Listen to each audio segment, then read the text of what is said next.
또 어느 정도 관심을 가져서 다가올 때까지 기다려줘야지만 우리 여자 보호자님과 친해진 정도로 네. 될 수 있을 것 같은 아이거든요. 너무 소심해. 반려견으로 키우기에 적합한 기질을 가지고 태어나진 않은 것 같아요. 약간 이 친구는 약간 들깨 같다. 이거 내가 먼저 다가가서 안심이 되는 사람들한테 어느 정도까지는 허용을 하지만 그래도 뭔가 나한테 뭔가를 하려고 하는 거에 대해서는 상당한 불안감을 느끼고 도망가고 싶어하는. 들깨 같은 느낌, 그게 탁 지금 느낌이 와닿네요. 네, 이런 아이들의 마음을 여는 게 가장 어려워요. 곰내 마음의 문을 여는 법 배워볼까요? 가장 먼저 해야 될 게 지금 우리 스킨십 문제랑 그리고 아버님과의 이 관계 개선. 절대로 우리가 먼저 다가가서 하는 게 아니라 곰내가 와야 돼요. 아, 네. 아버님과 곰내의 관계 개선을 위한 솔루션 터치 교육부터 시작해볼까요?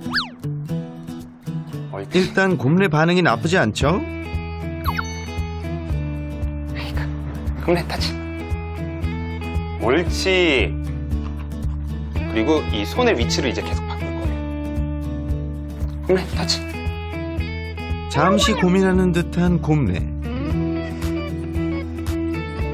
옳지. 얼굴이 닿았을 때. 네, 코가 닿았을 때 곰내 터치. 스트레스. 네, 싫은 거예요. 네, 지금 손이 높아지니까 갑자기 딴 데 냄새 맡으러 다니죠. 네. 이런 것들은 조금 두렵고 스트레스 받았다는 표현이에요. 우리가 이런 걸 이제 전이 행동이라고 하는데 내 스트레스를 푸는 방법 중에 하나예요. 강아지들이 곰내 터치.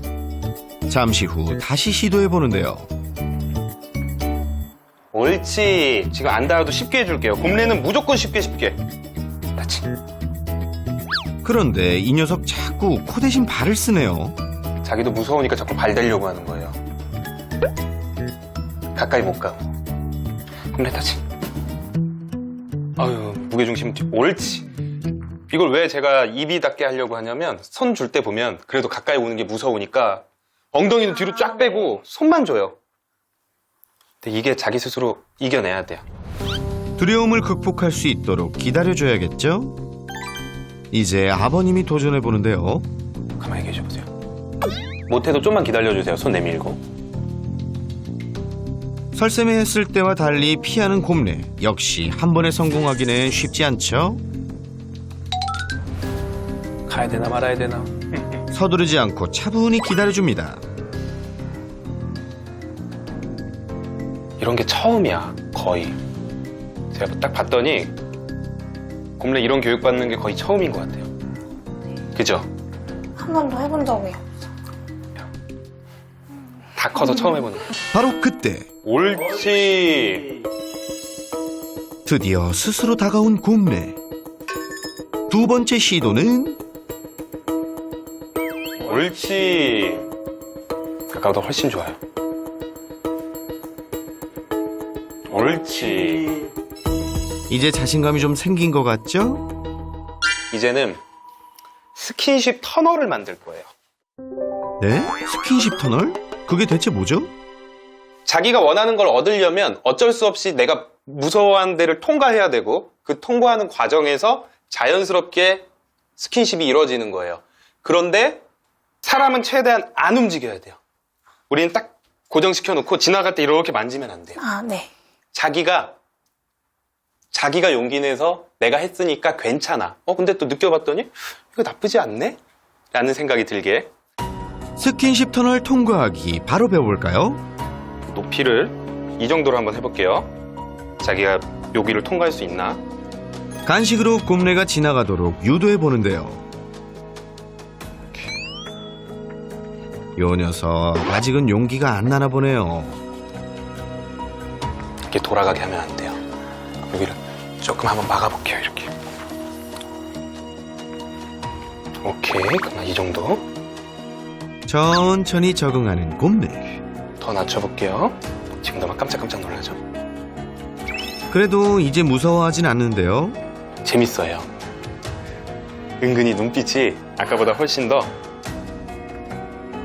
이 교육 역시 곰내 스스로 움직이게 하는 게 포인트. 근데 근데 기똥차게 안 닿게 하고 지나간다. 어? 자, 이제 다음 단계로 넘어가 볼까요? 옳지. 곰내가 통과할 때 손등이 닿을 수 있도록 옳지. 높이를 맞춰주는데요. 걱정했는데 생각보다 잘하죠? 옳지.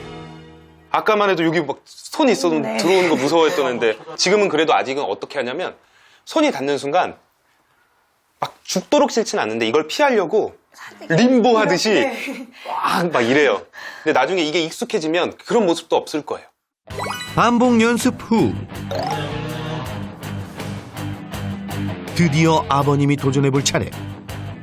과연 곰내는 두려움을 이겨내고 성공할 수 있을까요? 고민하는 듯 하더니 용기를 낸 곰내. 그렇지. 그렇지. 그렇지. 이렇게 차근차근 연습하다 보면 아버님과의 관계도 점점 좋아지겠죠? 그런데 영상을 보던 중 갑자기 심상치 않은 설쌤의 표정. 주면 주는 대로 다 먹어요? 근데 좀 물은 많이 먹는 것 같아요. 저 양을? 설쌤이 보고 놀란 장면. 이 녀석 물을 마셔도 너무 많이 마신다는 것. 큰 그릇에 담아준 물을 그 자리에서 원샷 해버린 건데요. 그리고는 얼마 지나지 않아 수도꼭지 튼 것 마냥 소변을 콸콸 쏟아내는 곰내. 그냥 지나칠 문제가 아닌 듯한데 괜찮은 건가요? 몸에 이상이 있을 때 나타나는 증상 중에 하나예요. 보호자가 알아차리기 가장 쉬운 증상 중에 하나. 다음 단요. 이거 검사해봐야 돼요.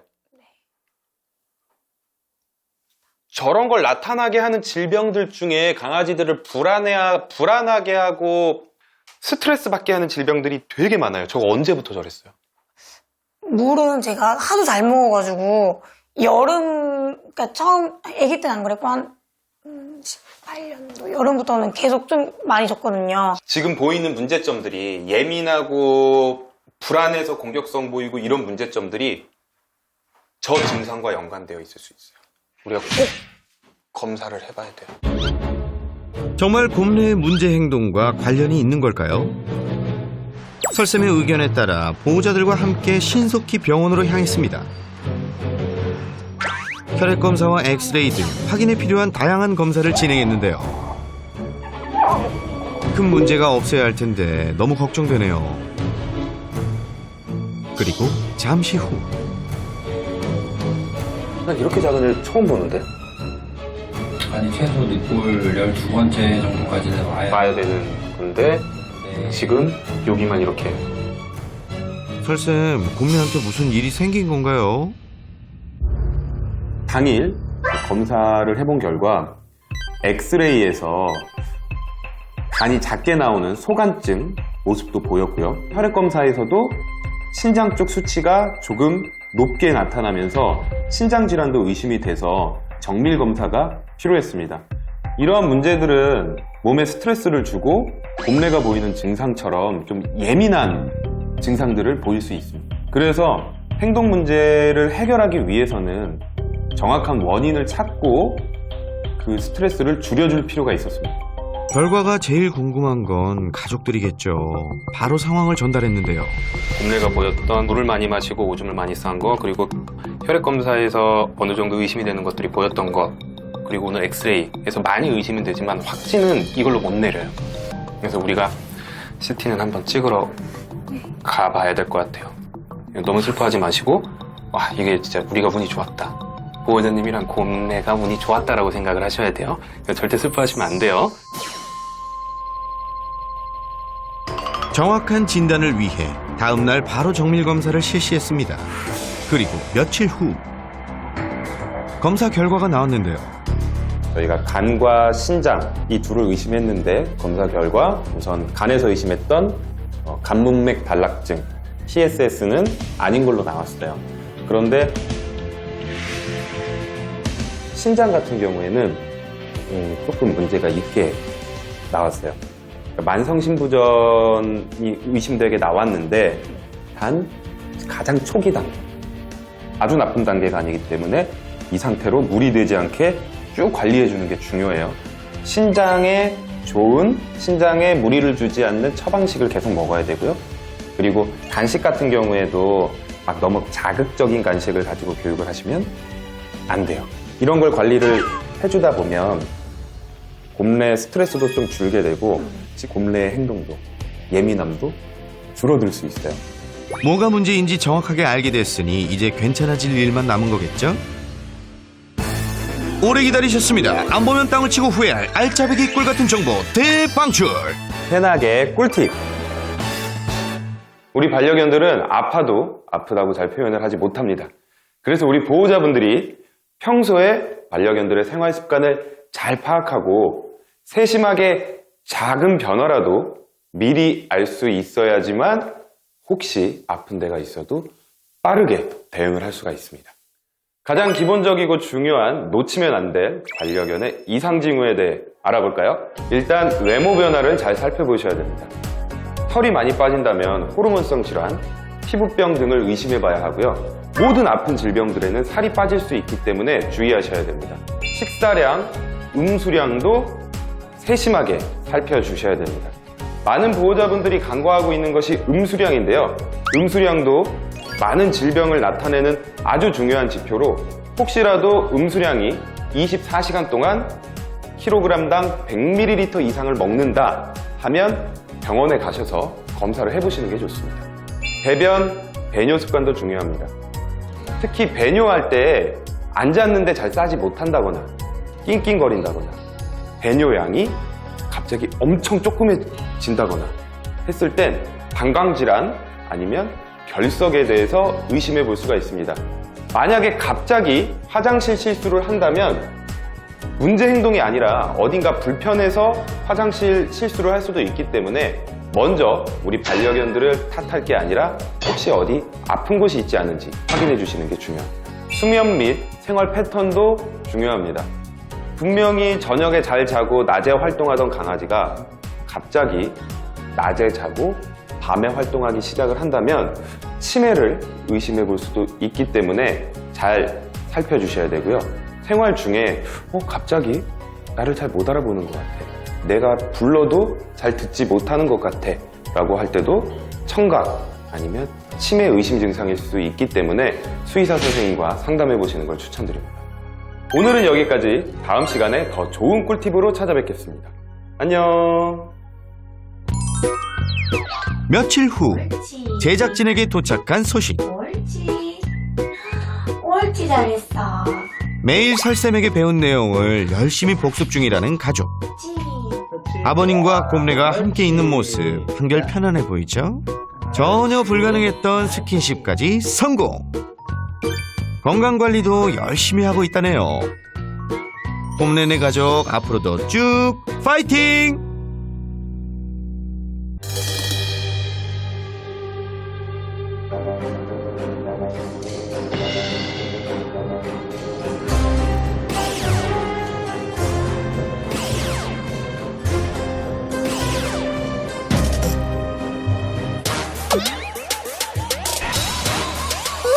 불타오르네. 프라이팬을 드리블해. 나가 이놈아. 나가. 기다려.